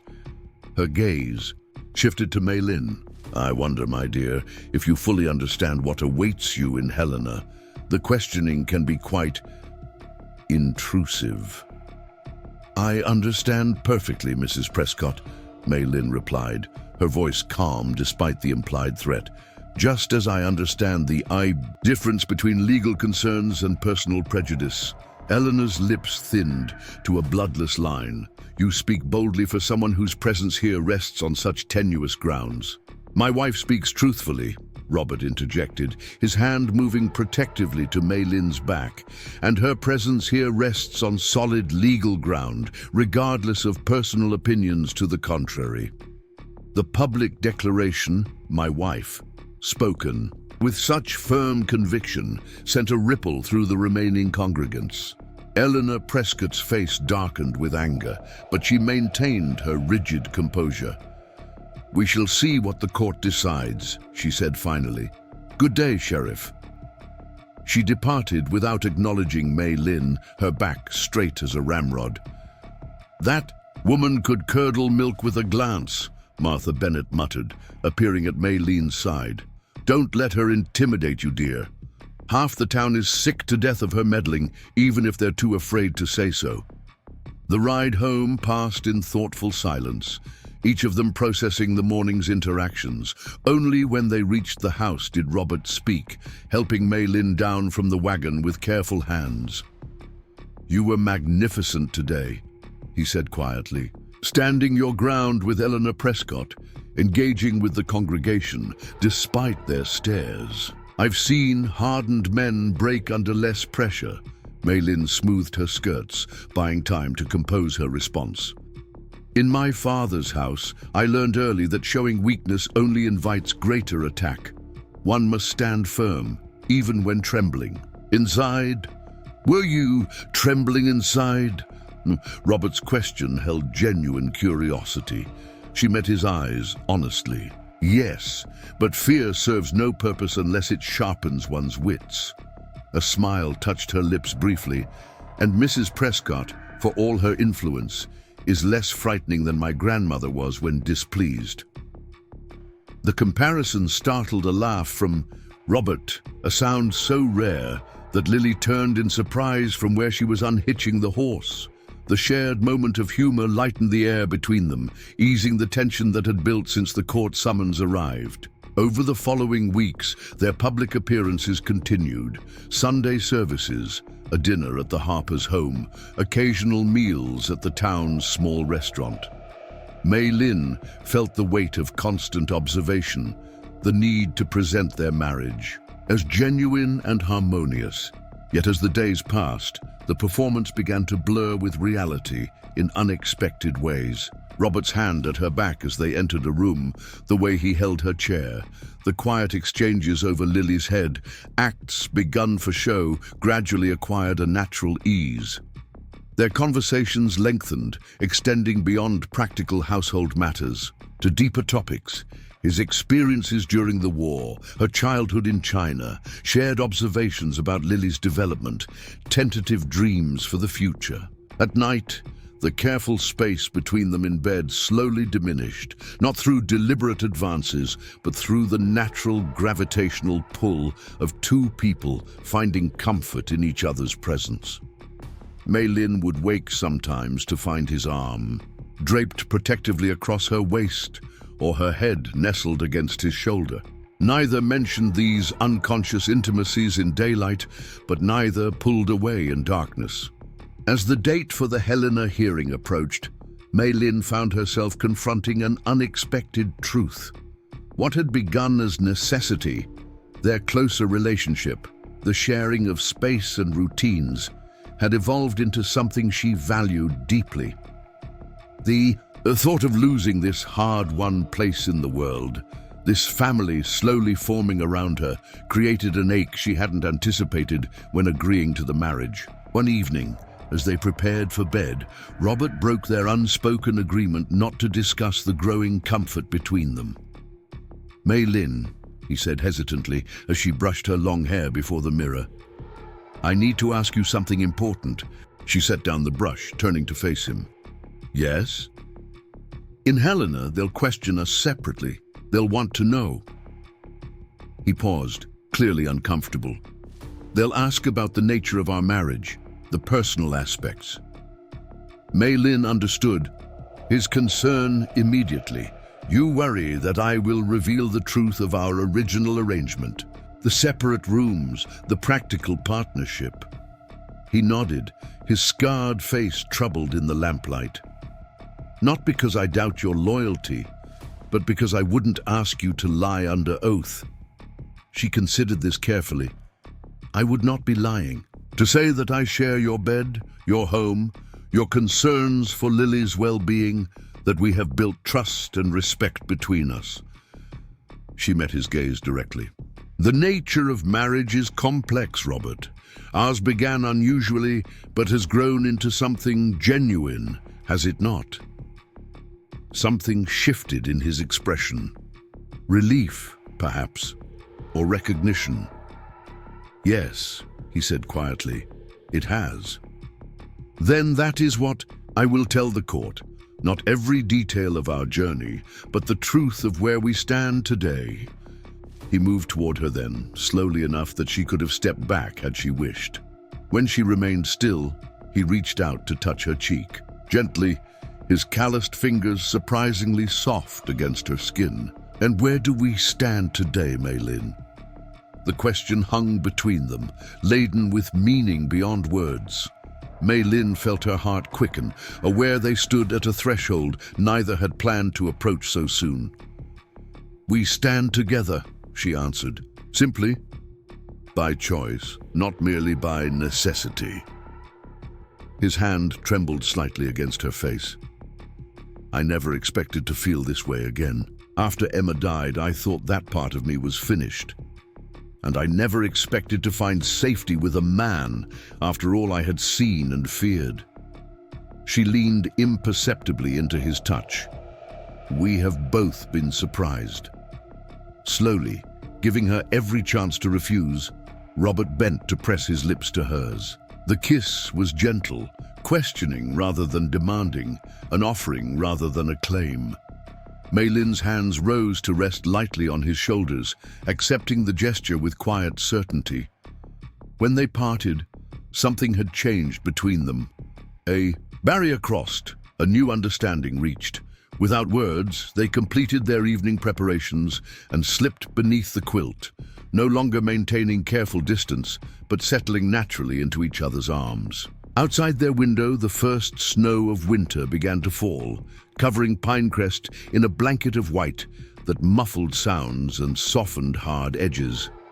Inside, a marriage once defined by practicality and mutual need took its first tentative steps toward something deeper, something that would face its greatest test in the territorial court of Helena. The journey to Helena took 3 days of hard travel through early November landscape. Mountains rose like sentinels against the pale sky, their peaks already white with snow, their slopes painted in dying autumn colors. Mei Lin watched the changing terrain from the train window, each mile carrying them farther from the tenuous security of Pinecrest toward an uncertain confrontation. Robert sat beside her, his face grave as he reviewed legal documents provided by Sam's brother. Across from them, Lily slept curled beneath a woolen blanket, exhausted from the early departure and rhythmic motion of the train. The child had been distraught at the news of their journey, clinging to Mei Lin with unusual desperation. "Will they make you go away?" she had asked the night before their departure, her small face pinched with worry. "Mrs. Miller says Chinese people get sent back to China all the time." The question had pierced Mei Lin's careful composure. She had gathered Lily close, inhaling the clean scent of her hair. "The court will hear our case fairly," she had answered, unable to promise more. "And whatever happens, you will always be in my heart." Now, watching the sleeping child, Mei Lin felt the weight of that uncertain promise. In just 2 months, Lily had become as dear to her as any daughter could be. The thought of separation created a physical ache beneath her ribs. "You should rest," Robert said quietly, noticing her pensive expression. "Tomorrow will be difficult." Mei Lin nodded, but made no move to close her eyes. "Tell me more about the judge. What kind of man is he?" Robert set aside his papers with a sigh. Judge Franklin Sullivan, appointed 3 years ago from back east, known for strict interpretation of territorial law, but generally fair-minded. And he hesitated. "Sam's brother says he's not personally prejudiced against Chinese, but he's under considerable political pressure regarding immigration matters. And Mrs. Prescott has connections within those political circles," Mei Lin concluded. The widow had departed for Helena 2 days before them, ostensibly for shopping, but clearly to ensure her influence would be felt in the proceedings. "Yes, but we have something Eleanor doesn't." Robert's hand found hers on the seat between them, his fingers warm and reassuring. "The truth of our life together." The simple statement carried layers of meaning that neither needed to articulate. In the weeks since the court summons arrived, their relationship had deepened in ways neither had anticipated. The performance of marriage had transformed gradually into genuine partnership, physical proximity into natural affection, practical arrangement into emotional connection. They had not spoken directly of love.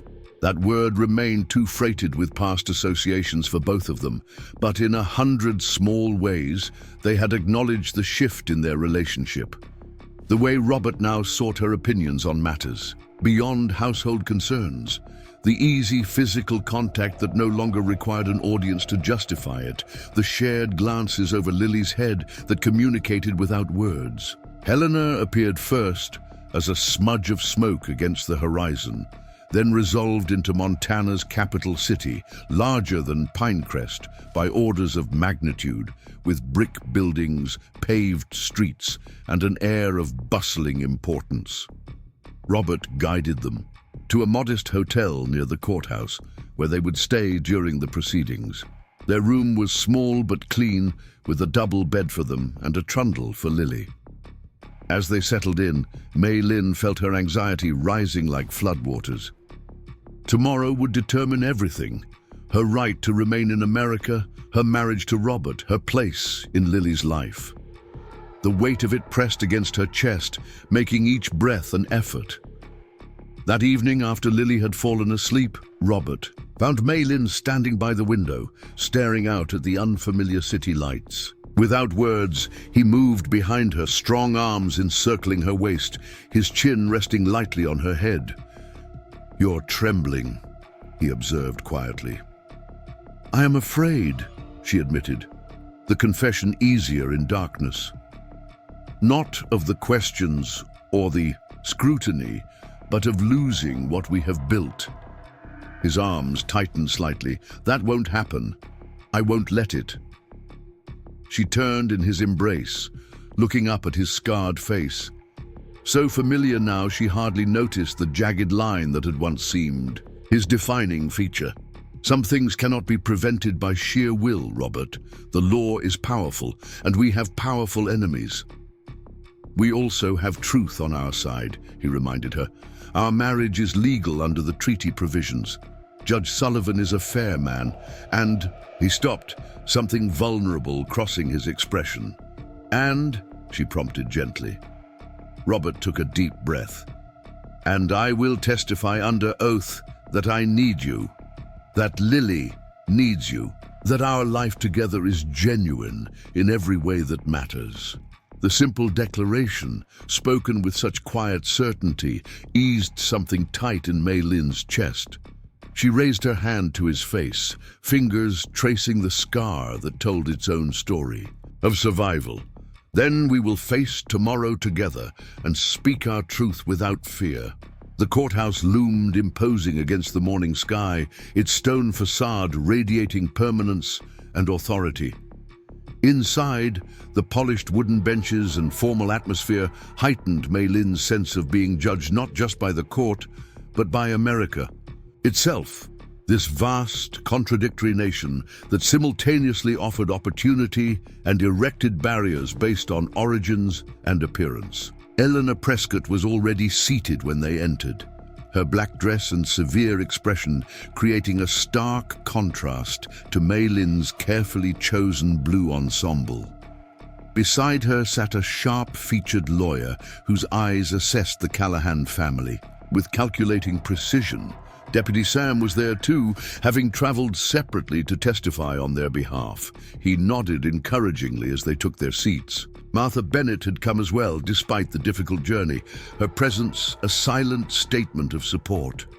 Judge Sullivan entered, a tall man with steel-gray hair and piercing eyes that surveyed the courtroom with professional detachment. "Case number 438, in the matter of the marriage of Robert Callahan and Mei Lin Chen," he announced, settling behind the bench. "This court will determine whether this union meets the legal requirements under territorial law and federal treaty provisions." The proceedings began with dry legal arguments. Eleanor's lawyer cited the Chinese Exclusion Act, arguing that Mei Lin's marriage constituted an attempt to circumvent immigration restrictions. Robert's lawyer countered with specific treaty provisions that protected legitimate marriages regardless of national origin. Throughout these exchanges, Judge Sullivan listened impassively, occasionally asking precise questions that revealed a thorough knowledge of both the law and its context. When the initial arguments concluded, he called for witness testimony. Eleanor Prescott spoke first, her voice commanding attention. "As a founding citizen of Pinecrest, I consider it my duty to protect our community from improper influences," she declared. This so-called marriage was clearly arranged to provide housing for a Chinese woman who would otherwise be ineligible to remain in the territory. "And what evidence supports this claim, Mrs. Prescott?" Judge Sullivan inquired. Eleanor straightened. "Sheriff Callahan's wife died 3 years ago. He showed no interest in remarriage until his deputy suggested this arrangement. The bride arrived sight unseen. There was no courtship, no natural development of affection. Meanwhile, Pinecrest has several eligible women who would have made suitable wives and mothers. Perhaps the sheriff did not find these eligible women to his liking," the judge observed neutrally. "No man in his right mind would choose a foreign woman who can barely speak English over a proper American wife, unless other factors were involved." Eleanor replied, her implication clear.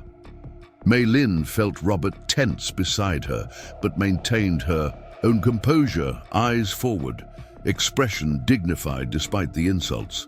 She had expected this line of attack, the suggestion that their marriage could only be explained by ulterior motives or unnatural preferences. When Martha Bennett testified about the couple's attendance at church, their visible affection, and Mei Lin's dedicated care for Lily, Eleanor's lawyer pressed hard on the timeline.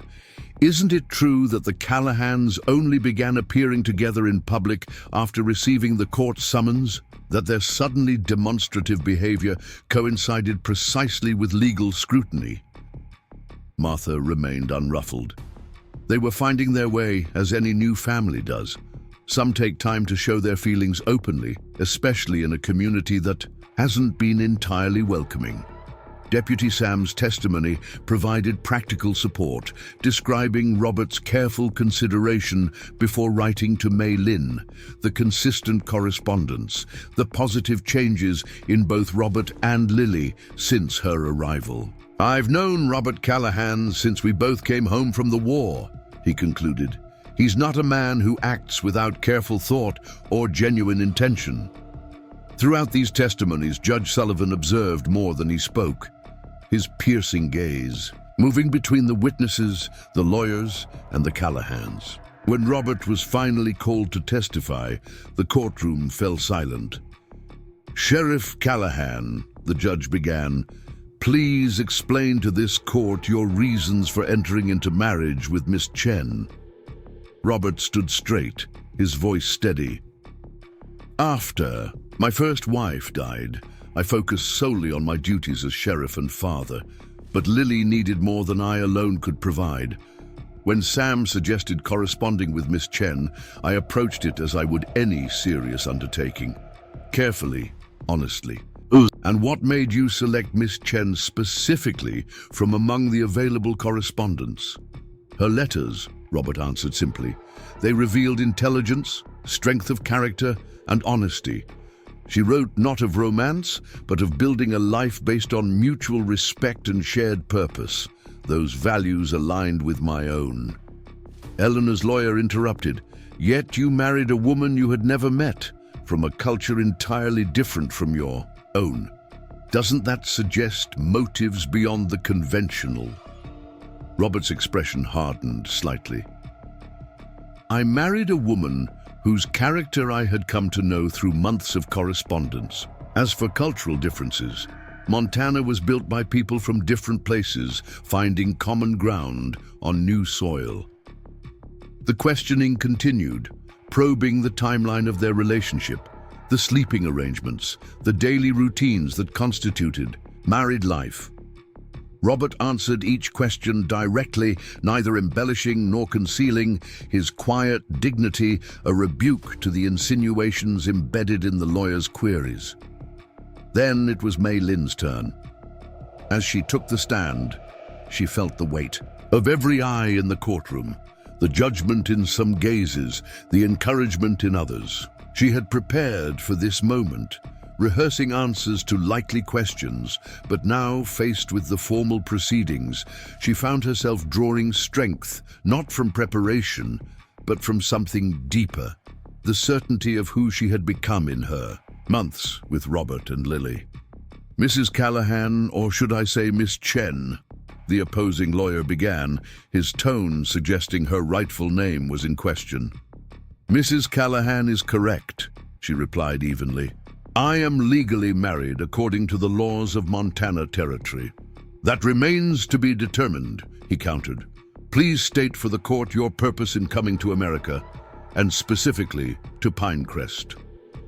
Mei Lin folded her hands in her lap, her posture straight but not rigid. "I came to America with my father when I was 16, after unrest in our province claimed my mother and brothers. We settled in San Francisco, where I worked as a seamstress. When my father arranged a marriage to a man known for cruelty, I refused. He disowned me, leaving me without family or protection." The straightforward recounting of her circumstances seemed to surprise the lawyer, who had perhaps expected evasion. "And how did you come to correspond with Sheriff Callahan? The woman who owned the shop where I worked showed me the advertisement. Sheriff Callahan sought a wife who valued honesty and hard work, who would help raise his daughter. These were qualities I possessed and values I respected. Wasn't it rather the legal protection of marriage to an American citizen that attracted you?" he pressed. Mei Lin met his gaze steadily. "Had I sought only legal protection, there were easier paths in San Francisco. I chose to answer Sheriff Callahan's letter because it offered something I valued more, a life of purpose and dignity, built on mutual respect." The questions continued, increasingly personal, probing the nature of their relationship, the transition from strangers to husband and wife. Mei Lin answered with quiet composure, neither defensive nor apologetic. "Do you love Sheriff Callahan?" the lawyer finally asked, clearly expecting to trap her in either a lie or an admission of convenience. The courtroom fell silent, awaiting her answer. Mei Lin looked directly at Robert, whose expression held nothing but support and something deeper she had come to recognize in recent weeks. "In China we have a saying, 'Love is not what you say, but what you do,'" she replied carefully. "By that measure, yes, I care for his daughter as my own. I share his burdens and his joys. I have built a life intertwined with his by choice rather than obligation. If that is not love, then perhaps I understand the word differently than you do." Her answer seemed to unsettle the lawyer, who had expected either a formulaic declaration or an uncomfortable denial. He shifted tactics, focusing on the timeline of their developing relationship, the separate bedrooms initially maintained, the increasing public appearances after the court summons. "Isn't it true that you and Sheriff Callahan only began acting as a traditional married couple after learning of this hearing?" he demanded. Mei Lin considered the question honestly.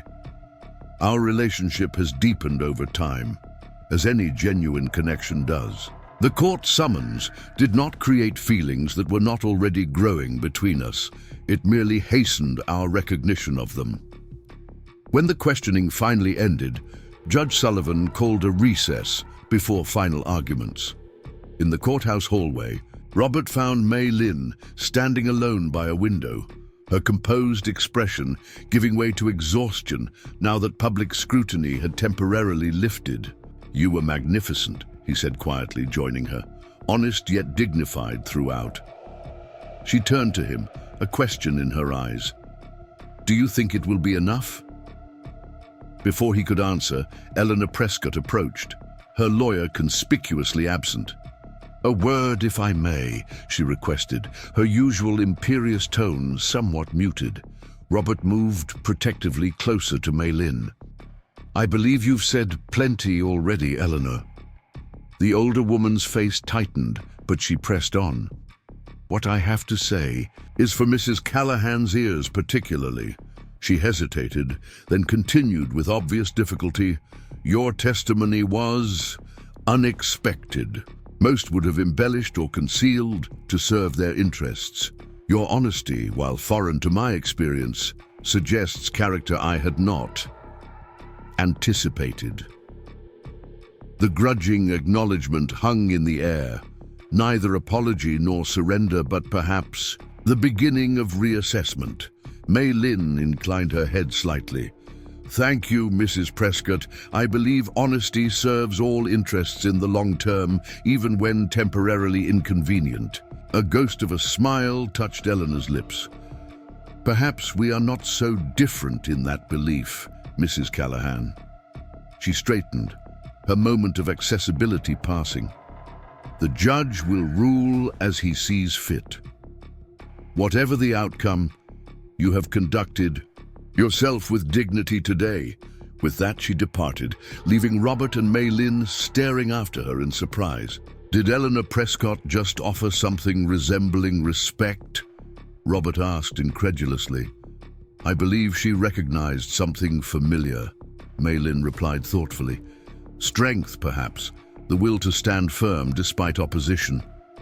She turned to face him. "Something we both understand well." The afternoon session brought final arguments from both lawyers, summarizing the evidence and applicable laws. Throughout, Judge Sullivan remained inscrutable, his questions revealing neither bias nor inclination. When both sides had concluded, he announced he would deliver his ruling the following morning and adjourned the court. That night in their hotel room, after Lily had fallen asleep, Robert and Mei Lin sat together by the window, the city lights casting soft shadows across their faces. Neither spoke of the case directly, both too drained by the day's emotional demands for legal dissection. Instead, Robert reached for Mei Lin's hand, his rough fingers gentle against her skin. "Today, when you spoke of love, did you mean it? Or was it what the court needed to hear?" The question, asked without demand or expectation, touched something deep in Mei Lin's heart. She turned to face him fully, studying the features that had become so dear to her, the strong jaw, the thoughtful eyes, the scar that had once seemed so defining but now was simply part of the whole she had come to cherish. "When I left China, I believed I would never know the love my parents once shared. The kind built not on obligation, but on genuine seeing and being seen," she said softly. "In San Francisco, survival left little room for such considerations. And when I answered your letter, I sought safety and purpose, not affection." Robert nodded, his expression carefully neutral. "I understand. Our arrangement—" "Let me finish," she interrupted gently. "What began as arrangement has become choice. Each day, I choose you, Robert, not because of promises made or protection offered, but because of who you are, a man of integrity, of quiet strength, of genuine kindness." Her voice softened further.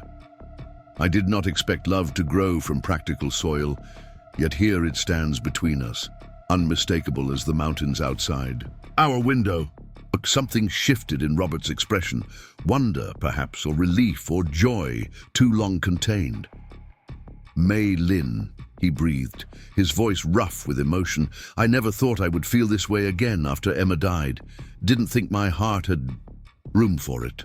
Then you arrived, so composed and dignified despite everything, and something inside me began to wake up." He lifted her hand to his lips, a gesture of reverence that brought unexpected tears to her eyes. "I love you," he said simply. "Not as replacement or convenience, but for yourself, your courage, your wisdom, your grace under fire. Whatever the judge decides tomorrow, that truth remains."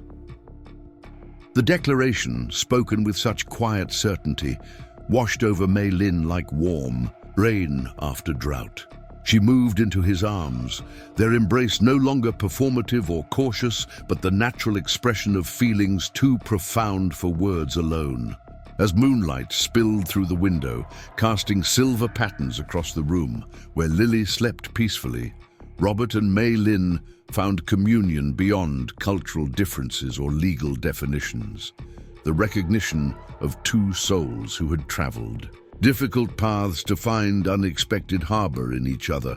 Morning brought clear skies and brittle cold. The courthouse seemed more imposing than ever as they climbed its steps, Lily between them, her small hand trustingly in Mei Lin's. Inside, the courtroom had filled with spectators. not just from Pinecrest, but others drawn by the case's implications for territorial law and immigration policies.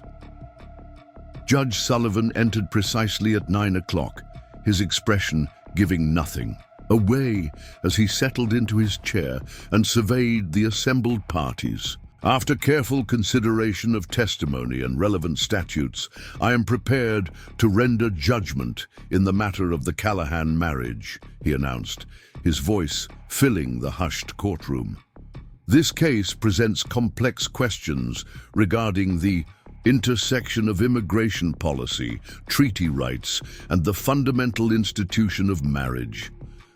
Mei Lin felt Robert's hand find hers beneath the table, his grip conveying strength and solidarity regardless of what came next. The Chinese Exclusion Act clearly limits immigration, the judge continued. However, treaty provisions specifically protect legitimate marriages between American citizens and Chinese nationals. The central question before this court is whether the Callahan marriage constitutes such a legitimate union or represents an attempt to circumvent immigration restrictions. Eleanor Prescott sat perfectly straight, her expression confident despite her unexpected moment of respect the previous day. Her lawyer leaned forward slightly, pen poised to note the ruling. Having heard extensive testimony from multiple witnesses, including the couple themselves, this court finds the following. The Callahan marriage originated through correspondence rather than traditional courtship, but such arrangements are neither unusual nor illegal in Montana Territory. The relationship has developed genuine characteristics of marriage, including cohabitation, mutual support, and shared responsibility for child rearing.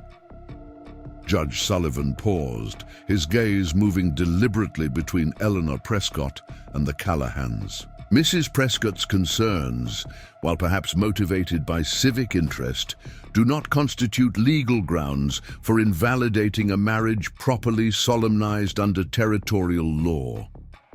The timeline of the Callahans' developing relationship may have been accelerated by legal scrutiny, but the court finds their testimony regarding genuine affection and commitment to be credible. Mei Lin hardly dared breathe as the judge continued. Therefore, it is the ruling of this court that the marriage between Robert Callahan and Mei Lin Chen Callahan is valid under the laws of Montana Territory and protected by treaty provisions. Regarding intermarriage, Mrs. Callahan's residency rights as the wife of an American citizen are hereby affirmed. The gavel fell with finality, sealing the decision. For a moment, the courtroom remained silent, the ruling's implications settling over the assembled crowd. Then Lily, understanding before anyone else, let out a cry of joy and threw her arms around Mei Lin's waist. "You get to stay," she exclaimed, her face radiant with relief, "forever and ever." The child's uninhibited joy broke the tension. Robert's arm came around Mei Lin's shoulders, drawing her close as their lawyer shook hands and offered congratulations. Across the aisle, Eleanor Prescott rose with rigid dignity, her expression unreadable as she gathered her belongings and departed without comment. Outside the courthouse, beneath a sky so blue it hurt to look at it, Mei Lin finally allowed herself to absorb the reality of the ruling. She was legally Mrs. Callahan, her place secured not just by marriage certificate, but by judicial declaration. The fear that had shadowed her since arriving in America, of deportation, of losing what little security she had found, began to recede like tidewaters pulling back from shore. "It's over," Robert said quietly, his arms still around her as they stood in the winter sunlight. "You're safe now." Mei Lin shook her head slightly. "Not over, beginning." She looked up at him, at the face that had become home, at the scar that now seemed as much a mark of survival as her own invisible wounds. "Now we build what comes next, without fear shaping our choices." His smile deepened, reaching his eyes, in the way she had come to treasure. Together, he agreed, the word a promise more binding than any legal ruling. As they prepared for the journey back to Pinecrest, Mei Lin found herself filled with quiet determination. The court had validated their union, but challenges would remain. Eleanor Prescott's influence, community prejudice, the everyday difficulties of bridging cultural differences. Yet for the first time since leaving China, she felt not just temporarily safe but permanently anchored, her future stretching before her not as uncertain ground but as a path they would walk together. The train ride home seemed shorter somehow, the landscape no longer strange but familiar in its wild beauty. Lily slept with her head in Mei Lin's lap, exhausted by the emotional journey but secure in the knowledge that her family would remain intact. As mountains gave way to foothills and the outline of Pinecrest appeared in the distance, Robert took Mei Lin's free hand, his expression thoughtful. "I've been thinking about the house," he said quietly, not wanting to wake Lily. "It's serviceable, but perhaps not what you would have chosen. If you'd like changes, a proper garden space, a larger kitchen, maybe even a new home altogether, we could consider it." The offer, so simple yet profound in its implication of permanence, touched Mei Lin deeply. "The house is already home," she replied softly, "because you and Lily are there. But yes, a proper garden would be welcome. Perhaps a small room for teaching Lily and other children who might benefit from additional education." "Other children?" Robert's eyebrows rose slightly. Mei Lin felt warmth rise in her cheeks. Mrs. Bennet mentioned several families who have expressed interest in supplementary lessons for their children, and perhaps in time our home might welcome additions of our own. The possibility hung between them, simultaneously new and ancient, the continuation of family, the creation of life from love. Robert's hand tightened around hers, his eyes revealing emotions too complex for words. "I would like that," he said finally, voice rough with feeling. "Very much." As the train pulled into Pinecrest Station, Mei Lin looked out at the town that had initially received her with suspicion and hostility. It was unchanged in appearance, the same modest buildings, the same dusty streets, the same mountains rising in the distance. Yet everything had shifted, not just in legal status, but in possibility. This place that had once seemed like exile now stretched before her with promise, not because Pinecrest had transformed, but because she had found within it the courage to claim her place, to build connections, to create family from the raw materials of shared commitment and growing love. Robert helped her down from the train, Lily still drowsy between them. Deputy Sam waited on the platform, his face breaking into a wide grin at the sight of them. "Welcome home, Mrs. Callahan," he called, the title now uncontested and permanent. Mei Lin stepped onto Pinecrest soil with new certainty, her hand in Robert's, her future no longer shrouded in fear but illuminated by hard-won clarity. "Yes," she agreed simply. "Home." Winter settled over Pinecrest like a heavy blanket, transforming the town with crystalline beauty. Snow draped rooftops and fences, smoothed the rutted streets and hushed the normal sounds of daily life. Inside the Callahan home, warmth radiated not just from the well-tended fire, but from the family that had weathered its greatest storm and emerged stronger. The news of the court's ruling had spread through town before their return, creating ripples of reaction that revealed Pinecrest's true character more clearly than any previous interaction. Some families maintained their distance, clearly aligned with Eleanor Prescott's views despite the legal validation. Others who had been cautiously cordial became openly friendly, as if the court's decision had granted them permission to follow their better instincts. Most surprising was Eleanor Prescott herself. The widow had returned from Helena subdued, her customary imperious manner tempered by what appeared to be reluctant reflection. When she encountered Mei Lin at the general store a week after their return, she offered a stiff nod of acknowledgement.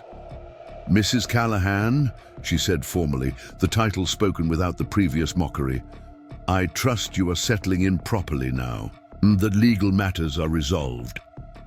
Mei Lin returned the greeting with equal formality. "Yes, thank you, Mrs. Prescott. The certainty is welcome."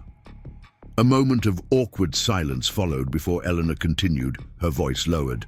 "While I maintain that Pinecrest should preserve its traditional character, I have come to recognize that adaptations can occur without catastrophe." She straightened her shoulders. "The Tuesday Sewing Circle could benefit from your skills. With embroidery, should you wish to contribute, your presence would not be unwelcome." The invitation, delivered with such careful qualification, represented more than social inclusion. It was Eleanor's way of acknowledging defeat without surrendering dignity, an approach Mei Lin understood from her own cultural background. "I would be pleased to share what I know," she replied simply. "Perhaps different traditions can strengthen rather than weaken the fabric of community." Eleanor's lips twitched at the subtle metaphor. "Perhaps," she conceded, before nodding.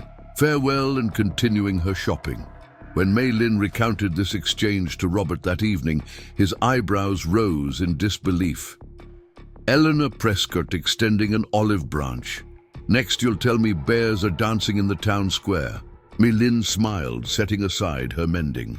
She is a proud woman who values power and tradition. Having failed to remove me through legal means, she now seeks to incorporate what cannot be eliminated. In China, such strategies are well understood. Robert shook his head in amazement. "You've accomplished in months what others haven't managed in years, earning a measure of respect from the most formidable woman in Montana Territory."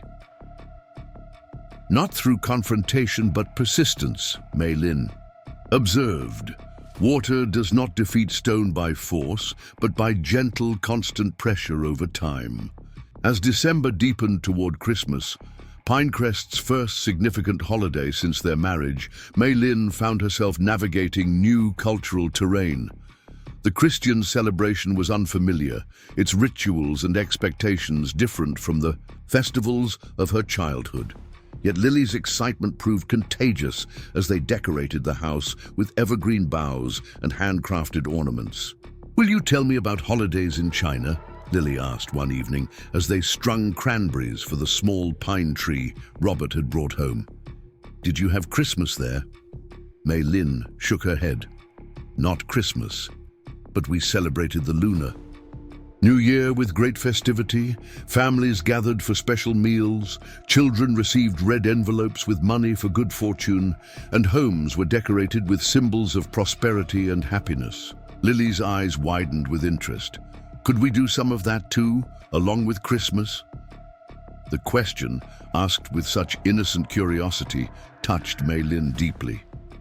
"I would like that very much.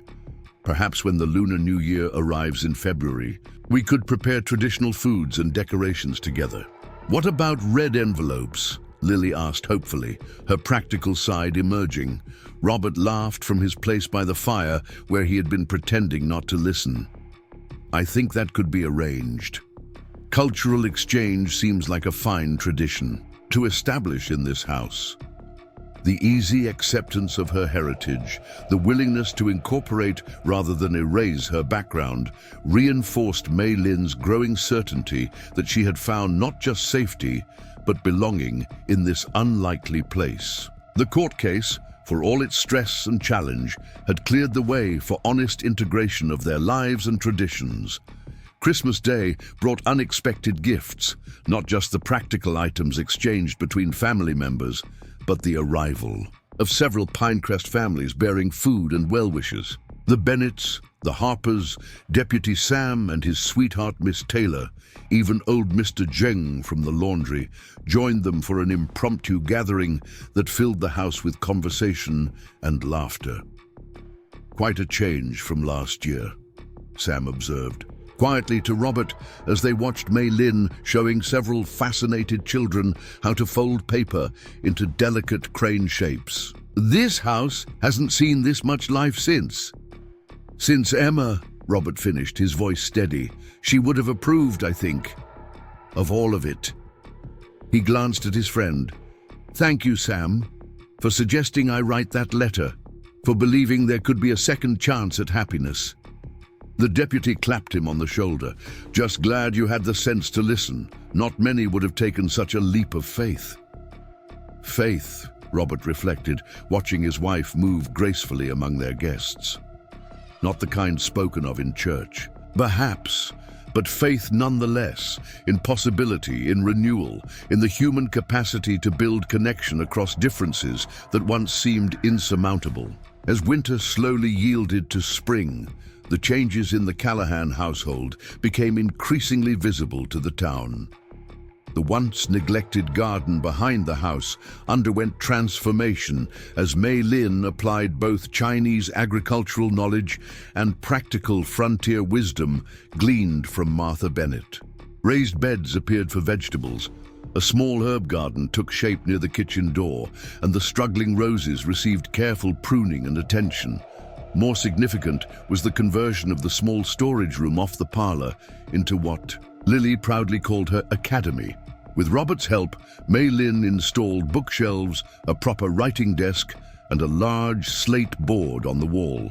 3 afternoons a week, children from Pinecrest gathered there for supplementary lessons, mathematics beyond basic arithmetic, natural sciences, literature, and occasionally, to the delight of the children, if not always their parents, stories and writing characters from Chinese culture.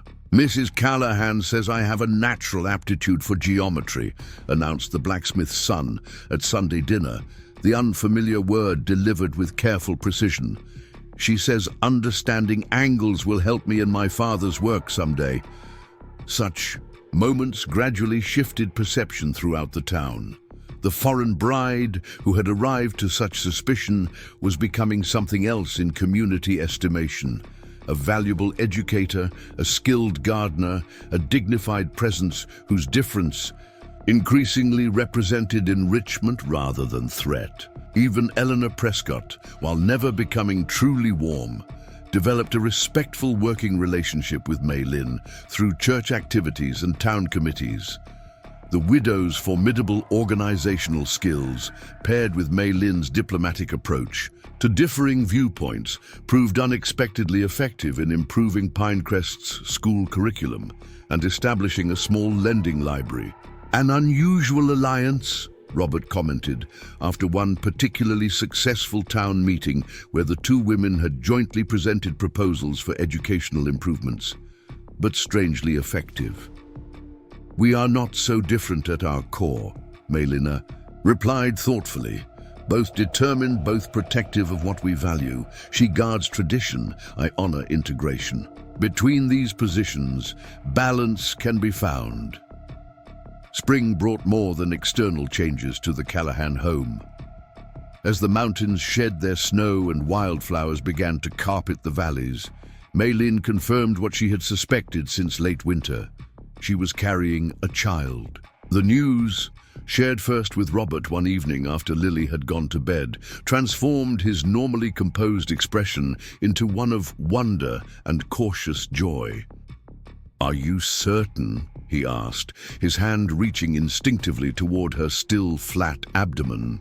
Before hesitating, Mei Lin took his hand, guiding it to rest against her. "Yes, Dr. Bennett confirmed it yesterday. The child should arrive by late autumn." Robert's eyes filled with emotion he made no attempt to hide. "I never thought.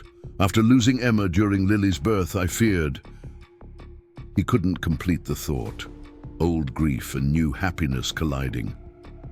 "Fear is natural," Mei Lin acknowledged, softly. "But Dr. Bennett sees no reason for unusual concern. I am healthy, the pregnancy progresses normally, and we will take all proper precautions." He drew her gently into his arms, his cheek resting against her hair.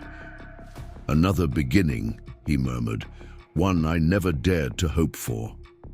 The news spread through Pinecrest with surprising speed, generating a wave of genuine goodwill that transcended lingering prejudices. Martha Bennett organized a quilting bee to prepare blankets for the coming child. The Harpers contributed a handcrafted cradle. Even Eleanor Prescott presented a silver christening cup, a formal gesture that acknowledged the child's legitimate place in community lineage.